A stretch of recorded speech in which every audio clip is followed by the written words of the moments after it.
L'année 378 après Jésus-Christ marqua un tournant dans l'histoire romaine. La désastreuse bataille d'Adrianopolis, où les légions romaines, autrefois invincibles, affrontèrent la puissance des Goths sous Fritigern.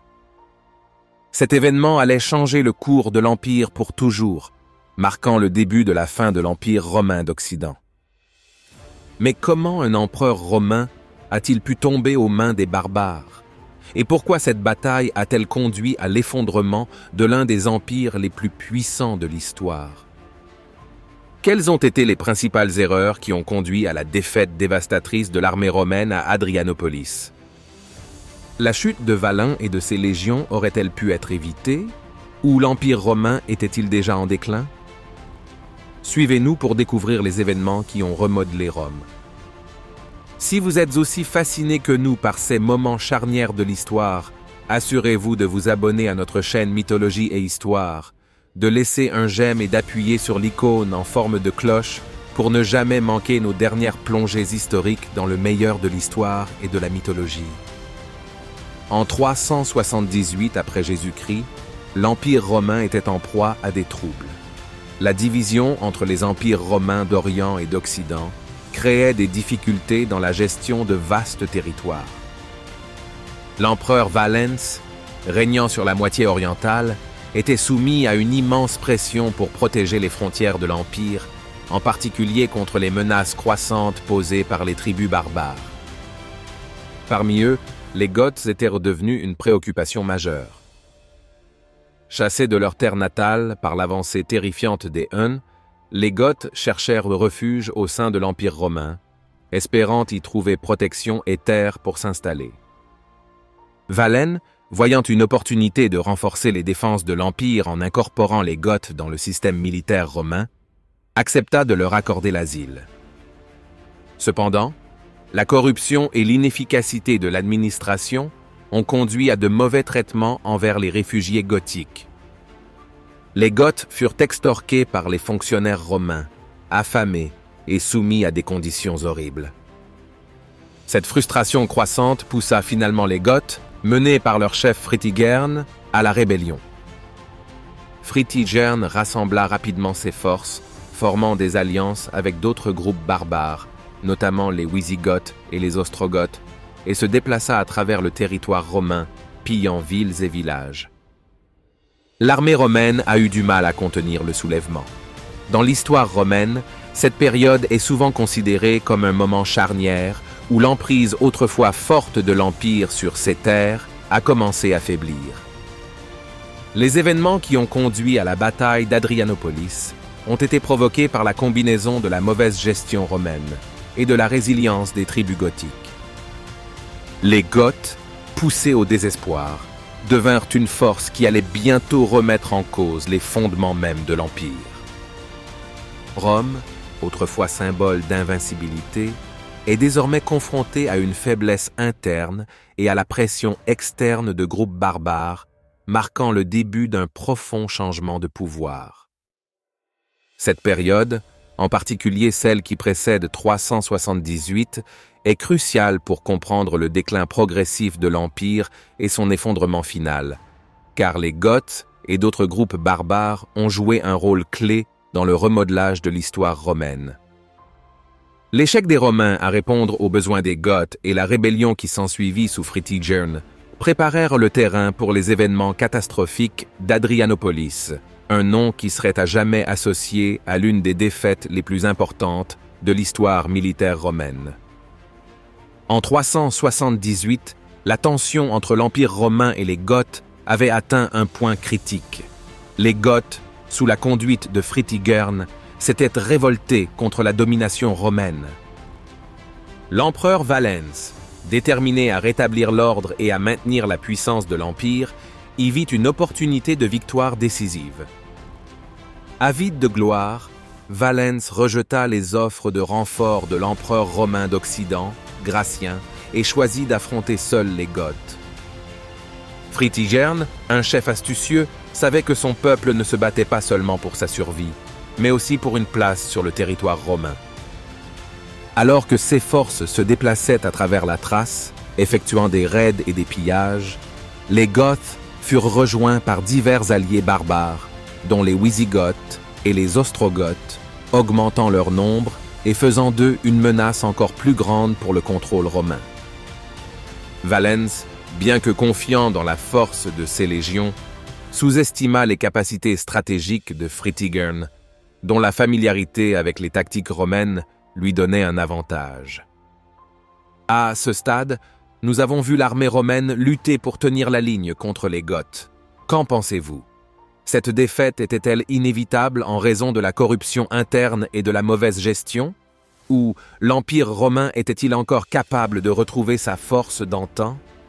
Partagez vos réflexions dans les commentaires ci-dessous. La route vers la bataille d'Adrianopolis fut pavée d'erreurs de calcul et d'excès de confiance de la part des Romains. Valens pensait qu'il pourrait facilement écraser les forces gothiques, les considérant comme des pillards barbares désorganisés. Mais la réalité était tout autre. Fritigern avait réussi à unir son peuple et d'autres factions gothiques, créant ainsi une force redoutable, capable de défier les légions romaines. Dans les plaines près d'Adrianopolis, les deux armées se préparent enfin à la bataille.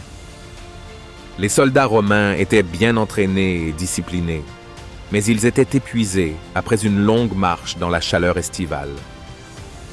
Valens, poussé par son désir d'obtenir une victoire rapide, négligea d'attendre les renforts de Gratien et décida d'attaquer immédiatement.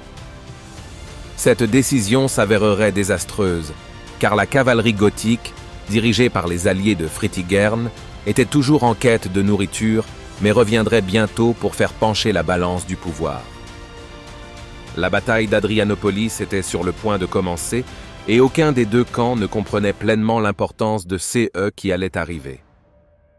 Les événements de 378 marquèrent un tournant dans l'histoire romaine, car la force de l'Empire allait être mise à l'épreuve comme jamais auparavant. Les Goths, autrefois réfugiés, étaient désormais devenus une menace redoutable, et les légions romaines, dirigées par Valens, marchaient vers une confrontation qui allait remodeler l'avenir de Rome. Vous nous avez suivis jusqu'ici dans l'histoire fascinante d'Adrianopolis, où le destin de Rome s'est décidé. Si vous appréciez le contenu, assurez-vous de vous abonner aux mythologies et histoires, de nous donner un coup de pouce, et n'oubliez pas de cliquer sur la cloche pour rester informé de nos futures vidéos explorant les plus grands moments de l'histoire.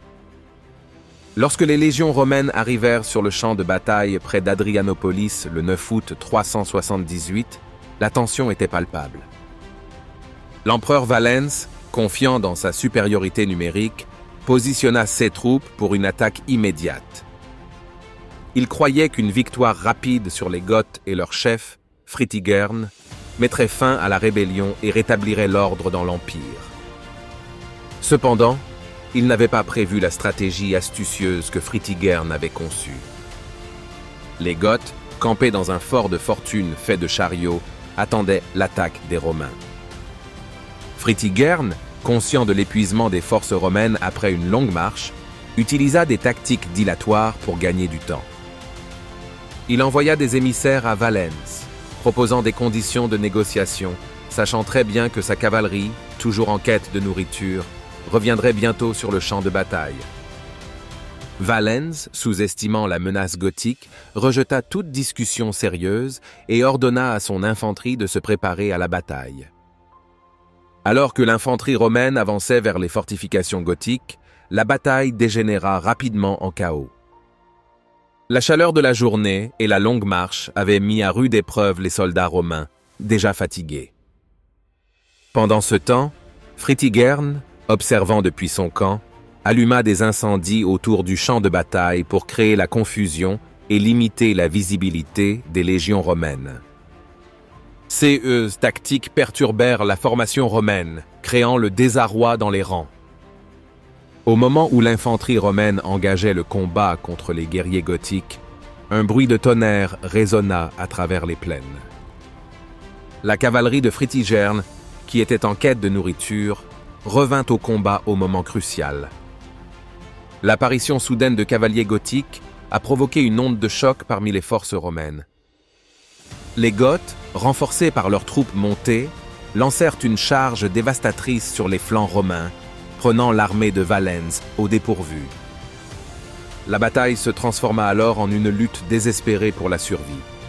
Les lignes romaines, déjà affaiblies par le précédent affrontement, commencèrent à s'effondrer sous l'assaut incessant des barbares. La bataille d'Adrianopolis s'est transformée en désastre pour les forces romaines. Valens, réalisant la gravité de la situation, tenta de rallier ses troupes, mais il était trop tard. Encerclées de toutes parts par la cavalerie et l'infanterie gothique, les légions romaines furent systématiquement massacrées.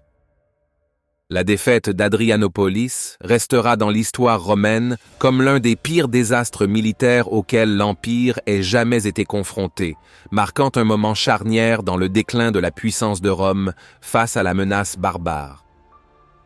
Alors que la bataille d'Adrianopolis faisait rage, il devenait clair que l'armée romaine était au bord de l'effondrement. La discipline qui définissait autrefois les légions romaines commença à s'effondrer sous la pression incessante des Goths et de leurs alliés barbares.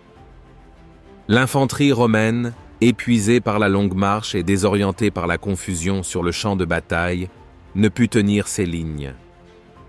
L'attaque soudaine et dévastatrice de la cavalerie de Fritigerne, qui toucha les flancs romains, brisa toute cohésion restante parmi les troupes. Les soldats romains se retrouvèrent pris au piège. Les Goths, luttant avec désespoir et adresse, exploitèrent chaque faiblesse. Encerclés et débordés, les légions n'avaient aucune marge de manœuvre. Les tentatives de regroupement furent vaines, la cavalerie gothique parvenant à percer les rangs romains avec une efficacité brutale. De nombreux soldats romains furent piétinés, tués par les armes lourdes des Goths ou écrasés dans le chaos. Alors que l'effondrement de l'armée romaine approche, nous nous posons la question suivante. La bataille aurait-elle pu se dérouler différemment si Valens avait attendu les renforts de l'Empire d'Occident? S'agissait-il d'un cas d'orgueil menant à la ruine, ou les Goths étaient-ils trop puissants pour être arrêtés? Faites-nous part de votre avis dans les commentaires ci-dessous. Le commandement de l'armée romaine a également faibli. Selon les rapports, de nombreux officiers romains ont été tués ou ont fui la Seine, laissant leurs troupes sans direction.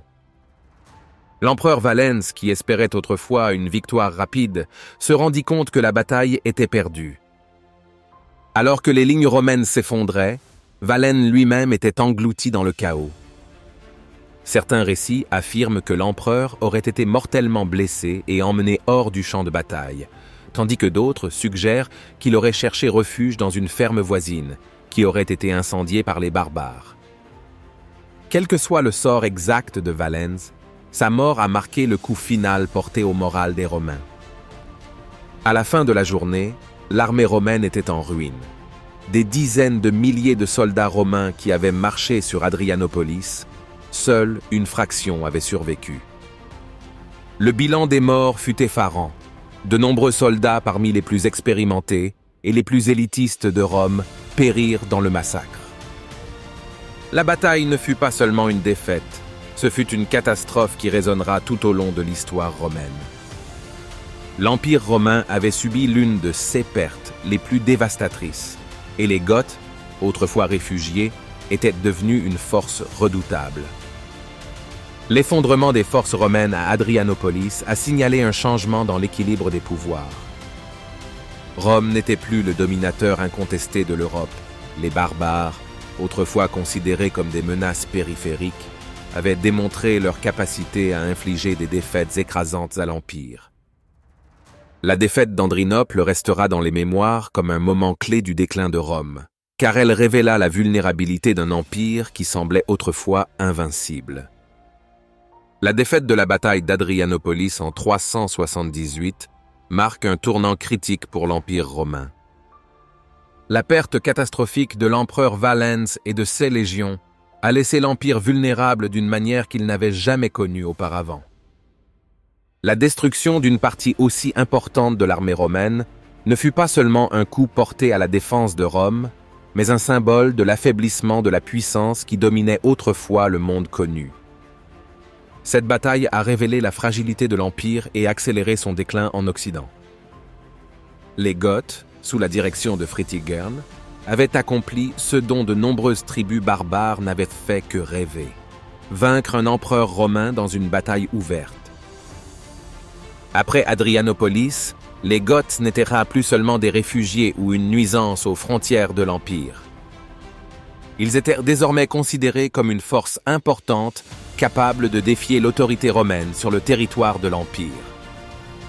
L'échec des Romains à faire face à la menace gothique a effectivement ouvert la porte à davantage de groupes barbares pour pénétrer dans les terres romaines. L'impact de la bataille s'est répercuté dans tout l'Empire.